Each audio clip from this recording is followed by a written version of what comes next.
Hello and welcome back to Rayman 2. Last time we got our first mask. As you'll recall, we need to get 4 masks to awaken Polycus. So let's continue on our journey and do a couple of more levels in this part, because that's how a game playthrough works.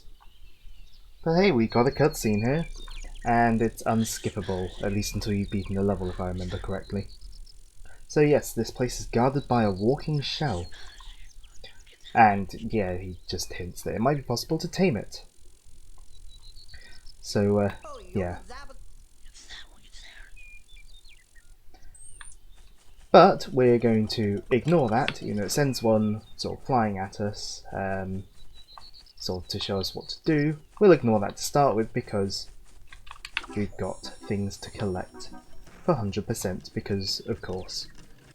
So we hit that switch, opens up a trapdoor here, and we have a cage.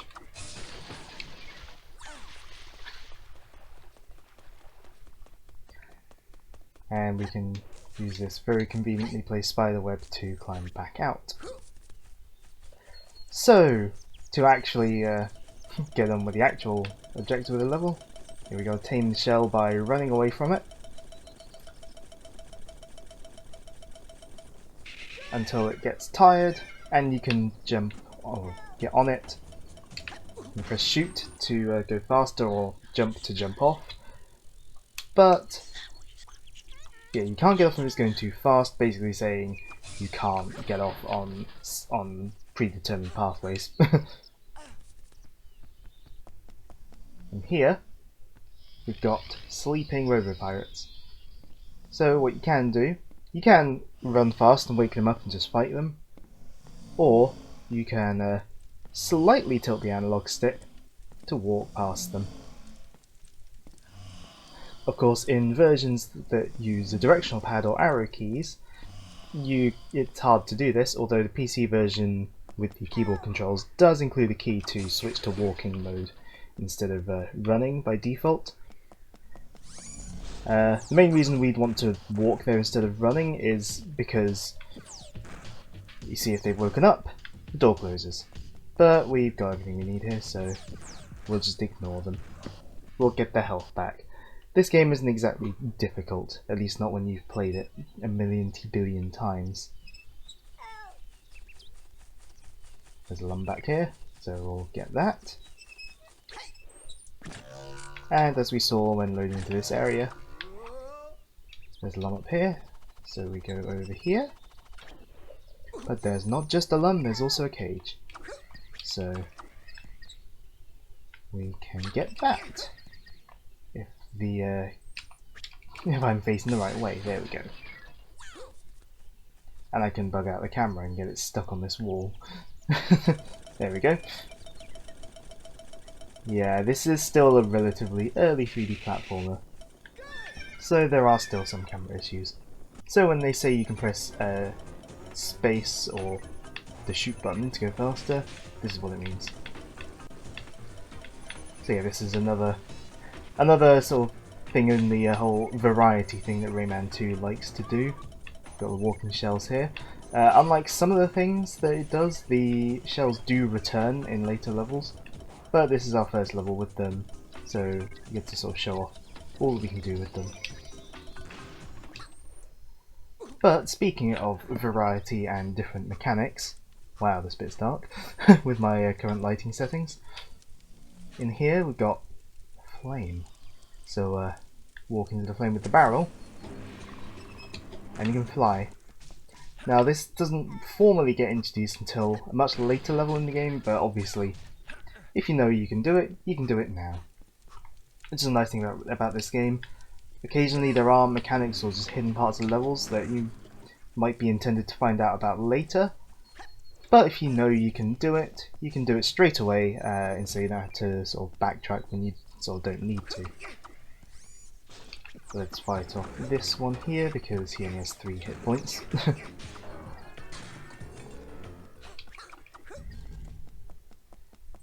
There was a switch over there. I kind of went on autopilot. But here we meet another one of Rayman's friends, who is has made quite a mess of the robo-pirates here. And the 2D sprite on that thing is not really convincing to make it look like it's rolling. But yeah, this is Clark, another one of Rayman's friends who is pretty strong, going by the way he's decimated like 20 robo-pirates. But he does look a bit on the rough side. Thinks he swallowed something bad for him and needs some life potion. So, I may or may not have, I can't remember, it's been a little bit since I've recorded the last few parts, shown off a place where we can't go in the Marshes of Awakening, when we went there. So now, we can actually go there, and it's a whole level that we have to go to get this elixir, which Clark originally said was life potion, which is also known as the elixir of life. So yeah, this is the one time in the game that we have to do any form of backtracking. So yeah, back to the marshes.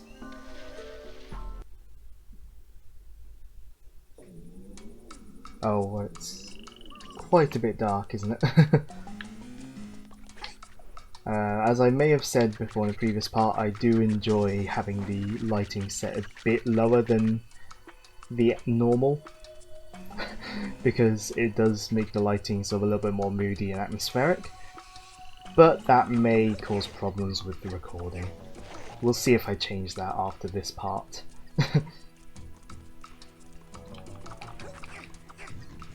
But upon getting here now, we have a different cutscene. He knows that we know the name of this place, and obviously you can't, although like I was saying about knowing mechanics to do them early, you can't do that with this level. You have to wait until the correct time in the story. There's no like text entry thing saying like, or if you type the name you can get in early. No, you have to go here when the story makes you. But yeah, he says that he's going to be like chasing us and that he's giving us a time limit. That's not true. You have as much time as you want to beat the level. Oh look at this caterpillar in these I love so much. But yeah, this is the Cave of Bad Dreams. Even though robo-pirates haven't been here, as evidenced by the way there are no cages here. Nice little bit of gameplay and story integration. And this is probably one of the sort of most pure platforming levels in the game. A lot of jumping and stuff. Not really much sort of combat or exploration. It's pretty much just sort of a linear shot to the goal. Ah! I love running old games on new Windows OSs. They run so well. But yeah, I mean, losing a bit of health, not really much of an issue, because it's so easy to make health back in this game.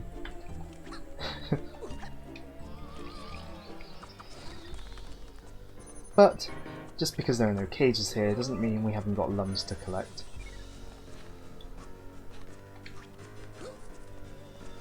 But because this is quite a linear level, they're not hidden all that hard. They're like not that hard to find, so you'll see most, if not all, of the lums on the way.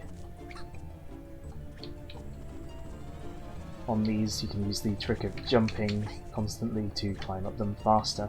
You don't have to, but it does make it slightly quicker. With these hands coming out of the walls, you want to shoot them, or else they can drag you in the walls and kill you.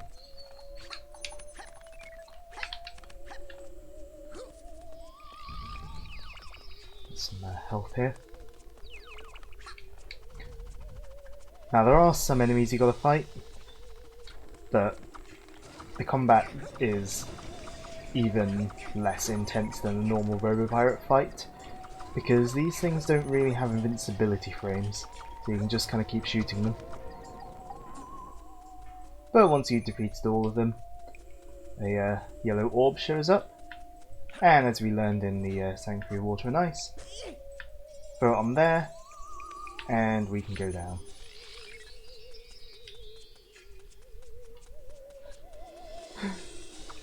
And here we got more of those pedestals, so, and infinitely spawning caterpillar enemies, so there's no point fighting them. And we got a fork in the road. Remember what I said about it being a linear one-shot to the goal? I may have been exaggerating a little. But you got these little short platforming sections to get the other spheres.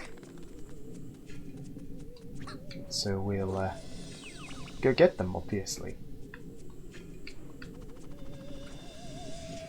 Now, despite containing those caterpillar enemies, which obviously I hated as a child, as I've said in the previous part, this probably was one of my favourite levels in the game, just for the platforming alone. If I can throw forwards instead of up, that would be lovely.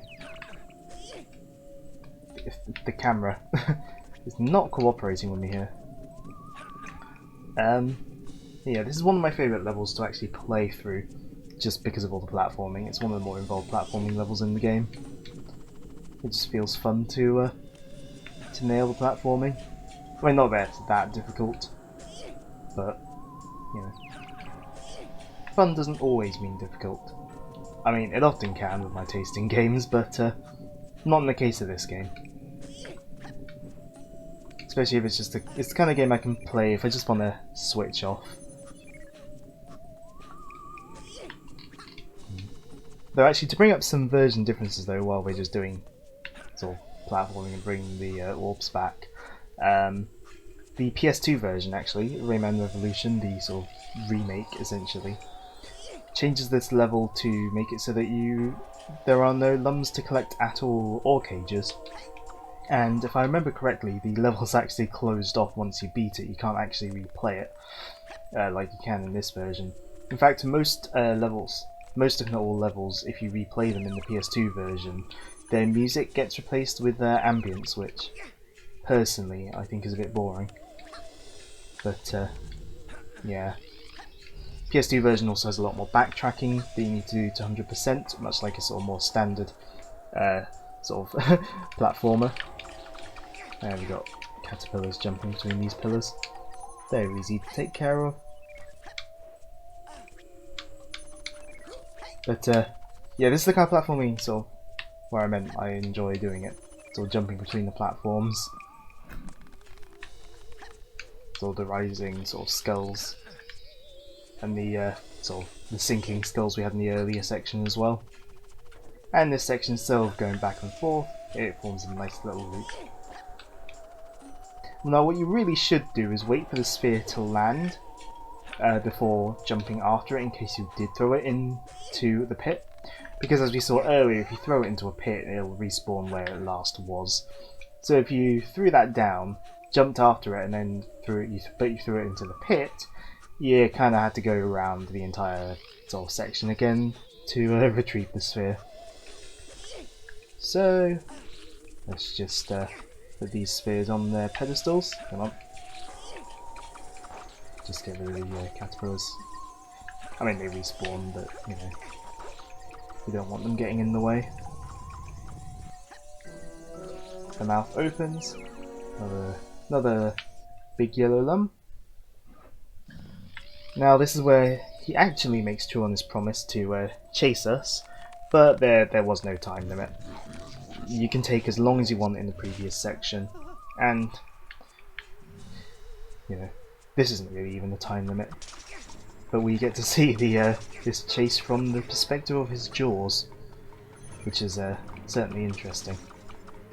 I don't know why it's misaligned, and yeah, this game wasn't designed for high definitions or high resolutions.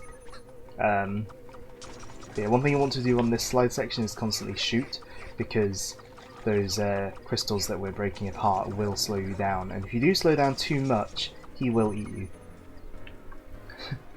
But we got all the lums on the slide. So now we go down to a boss fight? It's not really a boss fight. It's again more just platforming. Avoid his fireballs, and we'll shoot out some skulls. In Dreamcast version, there's actually another one of those spinning platforms, so you can actually just get across here without waiting for him to do an attack. But apart from that, this section is pretty much identical on Dreamcast to PC and N64. So yeah, this is much more of a chase than a fight. If you're quick, you can make it back on the first set of skulls. I'm not quick. Strafing is a very useful thing to avoid the fireballs, obviously. That's how combat works in this game.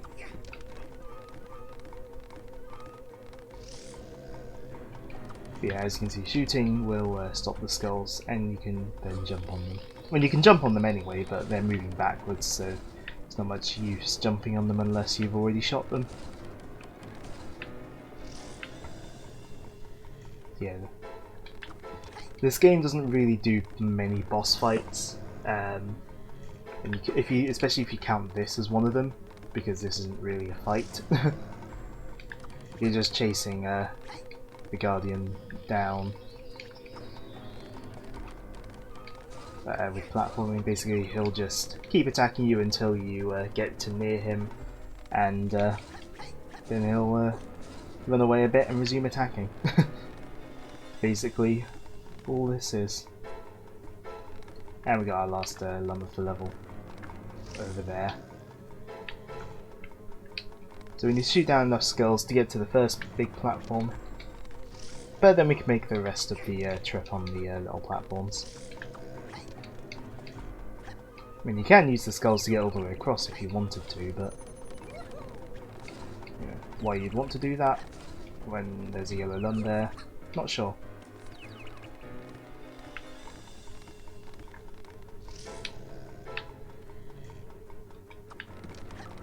And once again, skulls.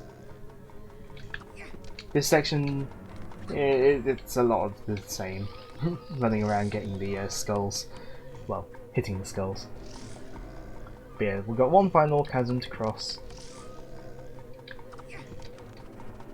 With these. Oops. And what you want to do is make sure you shoot the skull before it gets to the one you're on, because if it hits it, you're going down.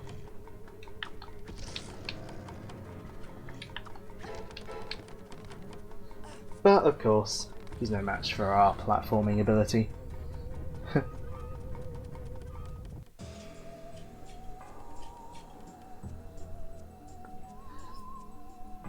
And we've made it to the end of the level. And yes, there is a large hoard of treasure that he has promised us. And Rayman is amazed at the colour gold, or at least the concept of gold.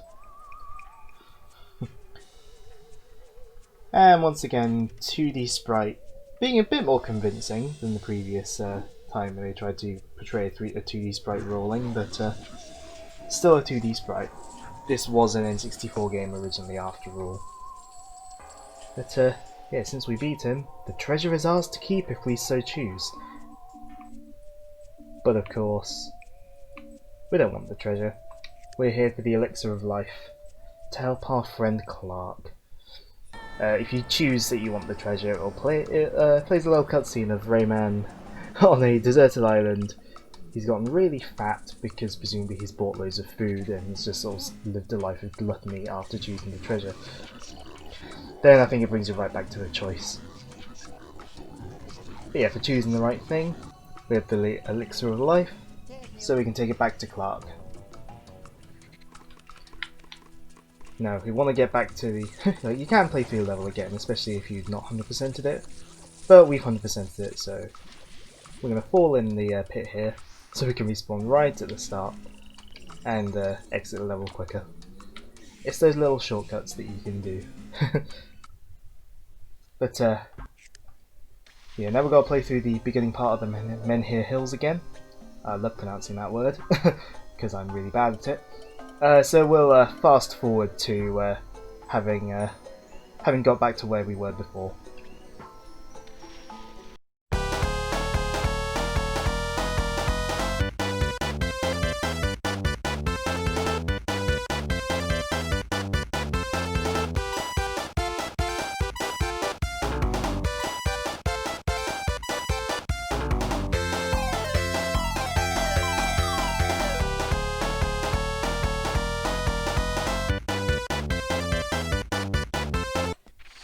Alright, so we've raced back to Clark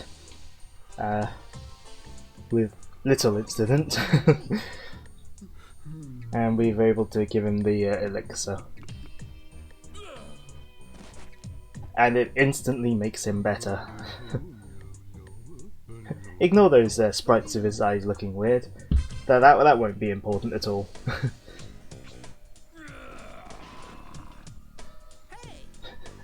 Anyway, it's just as surprised as we are to learn that he can smash through the walls like that.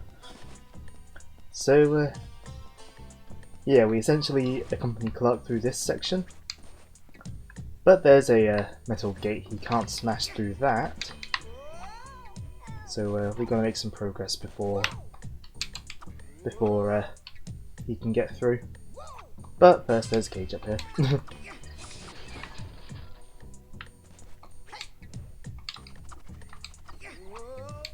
And just to show off something silly, you can go through that wall.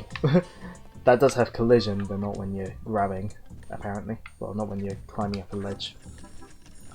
So we can let Clark through here.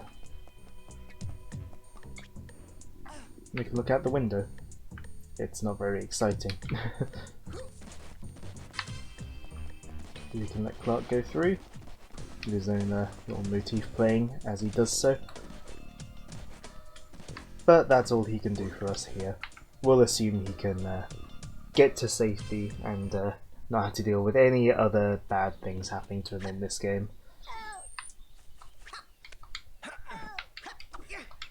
Oops.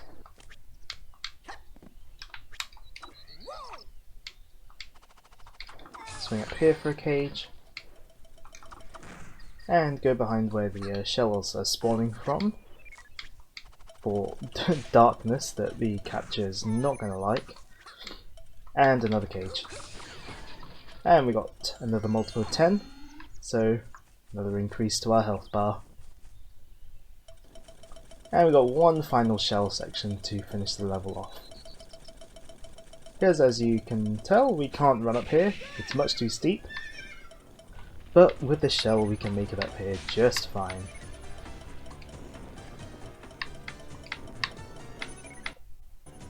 Now for this section you will want to be using the boost to get around these before they fall. Or you could steer badly and die like that. You know, anything goes.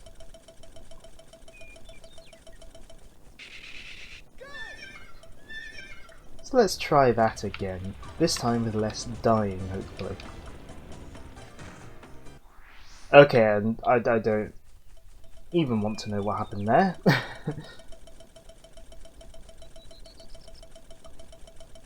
This is the recording curse in full effect, eh? Okay, let's... Alright! Okay then.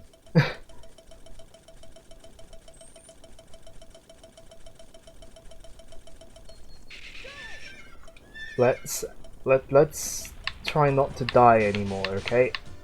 Wow. Okay, maybe I should boost through that. I seem to do that bit better when boosting.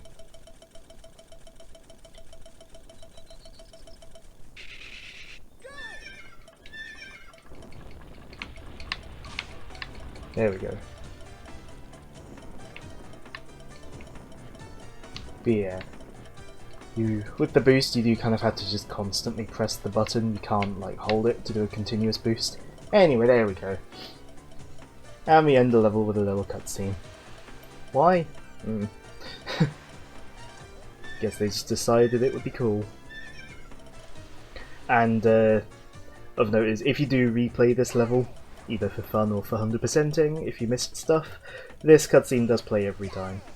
Most of the time, story elements in levels are gone when you replay them, but in this case, this cutscene does show up every time. I guess they didn't want to move the spiral door at the end. And of course, we're going to skip the bonus stage because I don't need to do it. But yeah, that'll do it for this part of Rayman 2. Come back next time, and we'll be running into Glowbox again, as we can see by the holographic depiction. Well, supposedly holographic, obviously. The graphics just make it look like it's actually Glowbox. But yeah, we'll be reuniting with Glowbox next time as we go through the canopy.